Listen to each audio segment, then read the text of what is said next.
வணக்கம். நான் சுதர்ஷன் மகேஷ். தமிழகத்தில் வாக்குப்பதிவுலாம் நடந்து முடிஞ்சிருச்சு. ஸோ தலைவர்கள் பாரதிய ஜனதா கட்சியினுடைய மாநில தலைவர் அண்ணாமலை கேரளாலையும் கர்நாடகாலையும் போய் பிரச்சாரம் பண்ணார். மற்ற தலைவர்கள் கிட்டத்தட்ட எல்லாருமே வந்துட்டு ஓய்வு எடுக்கிறதுக்காக வந்துட்டு குளுமையான பகுதிகளை நோக்கி போயிட்டுருக்கிறாங்க. முதல்வர் கொடைக்கானல் போயிருக்கிறாரு. அதே கொடைக்கானலில் அதிமுகவை சேர்ந்த சில முன்னாள் அமைச்சர்கள் இருக்கிறாங்க. அண்ணாமலையுமே வந்துட்டு கேரளா கர்நாடகா அங்கேயுமே வந்துட்டு போலிங் முடிஞ்சிருச்சு. 2வது கட்ட தேர்தல் அங்கே வாக்குப்பதிவு முடிஞ்சிருச்சு. ஸோ அதனால் அவருமே வந்துட்டு சில நாட்கள் ஃபேமிலியோட ரெஸ்ட் எடுக்கலாம் அப்படின்னு சொல்லிட்டு குளுமையான பிரதேசங்களுக்கு போயிருக்கிறாங்க. தமிழகம் முழுவதும் பல இடங்களுக்கு ராத்திரி பகல் பார்க்காம அலைஞ்சிட்டு இருந்தவங்களுக்கு சில நாட்கள் குடும்பத்தோடு செலவிடுறதுக்கான ஒரு நேரம். ஸோ இந்த நேரத்தில் தமிழகத்தில் தான் வந்துட்டு முதல் கட்டமாக தேர்தல் நடந்தது. அதே நேரத்தில் கடைசி கட்ட தேர்தல் ஜூன் 1ஆம் தேதி, முதல் கட்ட தேர்தல் ஏப்ரல் 19ஆம் தேதி நடந்தது. கடைசி கட்ட தேர்தல் ஜூன் 1ஆம் தேதி நடக்குது. கிட்டத்தட்ட 1.5 மாதம் கேப் இருக்குது. ஸோ இந்த 1.5 மாதம் கேப்பில் பல கட்டங்களாக பல இடங்களில் தேர்தல்கள் நடந்துட்டு இருக்குது. ஸோ தமிழக மாதிரியான மாநிலங்களில் தேர்தல் முடிஞ்சதுக்கப்புறமா இந்த தலைவர்கள் தமிழர்கள் அதிகமாக இருக்கக்கூடிய பகுதிகளுக்கு போயிட்டு பிரச்சாரம் பண்ணுவாங்க. இதுதான் வழக்கமாக இருக்குது. பிஜேபி அலையன்ஸில் இருக்கக்கூடிய அண்ணாமலையாக இருக்கட்டும், ராம ஸ்ரீனிவாசனாக இருக்கட்டும், எல் முருகனாக இருக்கட்டும், அதே மாதிரி தமாகவினுடைய தலைவர் ஜி.கே. வாசன், இவர்கள் எல்லாருமே சில இடங்களுக்கு போய் பிரச்சாரம் பண்ணிட்டு இருக்கிறாங்க. சில இடங்களுக்கு பிரச்சாரத்திற்கு அவங்க வந்து பிளான் பண்ணி வச்சுருக்கிறாங்க. அது மகாராஷ்டிராவாக இருக்கலாம், தில்லியாக இருக்கலாம். இந்த மாதிரியான பகுதிகளில் தமிழர்கள் அதிகமாக வசிக்கக்கூடிய இடங்களில் இவர்களை கூப்பிட்டு பிரச்சாரம் பண்ணுறதுக்கு அந்த கூட்டணி கட்சிகள் வந்துட்டு பிளான் பண்ணி வச்சுருக்கிறாங்க. அது வரக்கூடிய நாட்களில் நடக்கும் அப்படின்றத நம்மளால் பார்க்க முடியுது. இந்த நேரத்தில் சில நாட்களுக்கு முன்னாடி முதல்வர் ஸ்டாலின் அவர்கள் வந்துட்டு வட மாநிலங்களில் பிரச்சாரம் பண்ண போறார் அப்படின்ற மாதிரியான செய்திகள் வந்திருந்தது. அதை ட்ரால் பண்ணக்கூடிய விதமாக நிறைய மீம்ஸும் நம்மளால் பார்க்க முடிந்தது. இவருக்கு ஹிந்தி தெரியுமா, அங்கே போய் ஹிந்தியில் பேசுவாரா, என்ன லாங்குவேஜில் பேசுவார் அப்படின்ற மாதிரியான கமெண்ட்ஸ்லாம் நம்மளால் பார்க்க முடிந்தது. மோடி இங்கே வரும்பொழுது முழுக்க முழுக்க தமிழில் பேசுகிறாரா என்ன, இல்லை அவர் தமிழில் பேசினாலுமே அவர் பேசக்கூடிய தமிழ் நமக்கு தெளிவாக புரியுமா, அவருக்கு தமிழ் பேசணுன்ற ஆர்வம் இருக்குது. ஆனாலுமே அவருடைய லாங்குவேஜோட அந்த வாசனையோட தமிழ் வரும்பொழுது நம்மளால் ரொம்ப எளிதாக புரிஞ்சிக்க முடியாது. ஸோ அதனால் அவர் ஹிந்தியில் பேசுகிறதும் அதை டிரான்ஸ்லேட் பண்ணுறதுக்கு இங்கே இருக்கக்கூடிய ஒரு ஸ்போக்ஸ் பர்சன் தமிழில் வந்துட்டு நமக்கு டிரான்ஸ்லேட் பண்ணுவாங்க. ஸோ அதே மாதிரி தான் ஸ்டாலின் அங்கே போய் பிரச்சாரம் பண்ண போகிறது தமிழர்கள் இருக்கக்கூடிய பகுதியில் தான். ஸோ அதனால் அவர் ஹிந்தியில் பேசணுன்ற அவசியம் கிடையாது.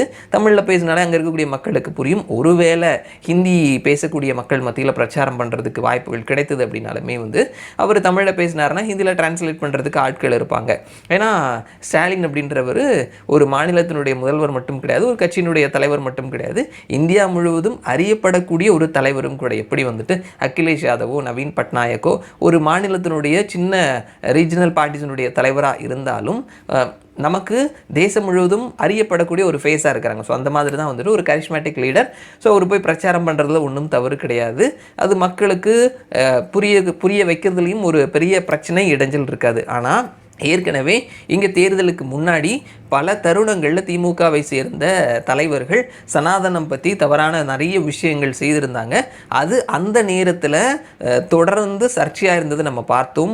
அதை வந்துட்டு செய்தி சேனல்கள், ஹிந்தி சேனல்ஸ், இங்கிலீஷ் சேனல்ஸ், அதே மாதிரி யூடியூப் சேனல்ஸ், வாட்ஸ்அப் குரூப் வரைக்கும் வந்துட்டு பல இடங்களில் பரப்பக்கூடிய வேலையை பாரதிய ஜனதா கட்சி செஞ்சுருந்தாங்க. ஸோ இந்த நேரத்தில் காங்கிரஸினுடைய தேசிய தலைவர் மல்லிகார்ஜுன கார்கே இந்த மாதிரி நீங்கள் பிரச்சாரத்திற்கு வர வேணாம், நீங்கள் நல்லா ரெஸ்ட் எடுங்க, தமிழ்நாட்டில் இருந்துக்கங்க அப்படின்னு சொல்லிட்டு திமுகவினருக்கு ஒரு குறிப்பிட்ட ஸ்டாலின் மட்டும் அந்த மாதிரிலாம் இல்லாமல் ஒட்டுமொத்தமாக திமுகவை சேர்ந்த தலைவர்கள் நீங்கள் வர வேணாம், ஒருவேளை நீங்கள் வந்தீங்க அப்படின்னா அது நம்மளுடைய இண்டி அலையன்ஸுக்கு தான் எதிராக போய் போகிறதுக்கான வாய்ப்புகள் இருக்குது. ஏன்னா ஏற்கனவே நம்ம சொல்லியிருந்த மாதிரி வயநாடு தொகுதியில் ராகுல் காந்தி போட்டிடுறாரு. அவரோட கூட்டணியில் இந்தியன் யூனியன் முஸ்லீம் லீக் கட்சி இருக்கிறாங்க. ஸோ அந்த கட்சி கொடியை தூக்கி காட்டணும் அப்படின்னா அதை பாகிஸ்தான் கொடின்னு சொல்லிட்டு இவங்க பிரச்சாரம் பண்ணிடுவாங்க. அது நமக்கு எதிராக போய் முடிஞ்சிடும். அதனால் அவங்க கொடியும் வேணாம், நம்ம கொடியும் வேணான்னு சொல்லிட்டு கொடியே இல்லாமல் போயிட்டு ஒரு பெரும் கூட்டத்தை கூட்டிகிட்டு போயிட்டு வேட்புமனு தாக்கல் பண்ணார் ராகுல் காந்தி. அதே மாதிரி தான் நீங்கள் வந்து பிரச்சாரம் பண்ணி இருக்கிற ஓட்டும் நமக்கு போயிடக்கூடாது, அதனால் நீங்கள் வர வேணாம், நல்லா ரெஸ்ட் எடுங்க அப்படின்ற மாதிரி சொல்லியிருக்கிறாரா. ஸோ இது நம்ம ஏற்கனவே பல முறை சொல்லியிருந்த மாதிரி திமுக கட்சி மாதிரியான இந்த பேச்சு தமிழகத்தில் பெரிய சேதாரத்தை ஏற்படுத்தாது, மாறா வாக்கை வாங்கி கொடுக்கும். அதே நேரத்தில் நார்த் இந்தியாவில் இது பெரும் சேதாரத்தை ஏற்படுத்தும். அங்கே இருக்கக்கூடிய கூட்டணியில் இருக்கக்கூடிய பல கட்சிகள் வந்துட்டு ஒரு தர்ம சங்கடமான சூழலுக்கு அவங்கள தள்ளி விட்டுருக்கிறாங்கன்றது நம்ம பல முறை பதிவு பண்ணியிருந்தோம். அது மமதா பானர்ஜியினுடைய திரிணாமுல் காங்கிரஸாக இருந்தாலும் சரி, ஆம் ஆத்மியாக இருந்தாலும் சரி, காங்கிரஸாக இருந்தாலும் சரி, அகிலேஷ் யாதவினுடைய சமாஜ்வாதி பார்ட்டியாக இருந்தாலும் சரி, எல்லாருமே ஒரு பதில் சொல்ல முடியாத ஒரு இக்கட்டான சூழலுக்கு இருந்தாங்க. ஸோ இந்த நேரத்தில் இவங்க டைரெக்டாக போயிட்டு பிரச்சாரம் பண்ணாங்க அப்படின்னா கேட்கவே வேணாம், எதிர்மறையான விஷயங்களை வைத்து செய்கிறதுக்கு பிஜேபி ரெடியாக இருப்பாங்க. ஸோ அதனால் வேணான்றதை சொல்லியிருக்காங்களாம். பார்க்கலாம் என்ன நடக்குதுன்னு சொல்லிட்டு. மறுபடியும் நான் உங்களை இன்னொரு வீடியோவில் சந்திக்கிறேன். அது வரைக்கும் நன்றி.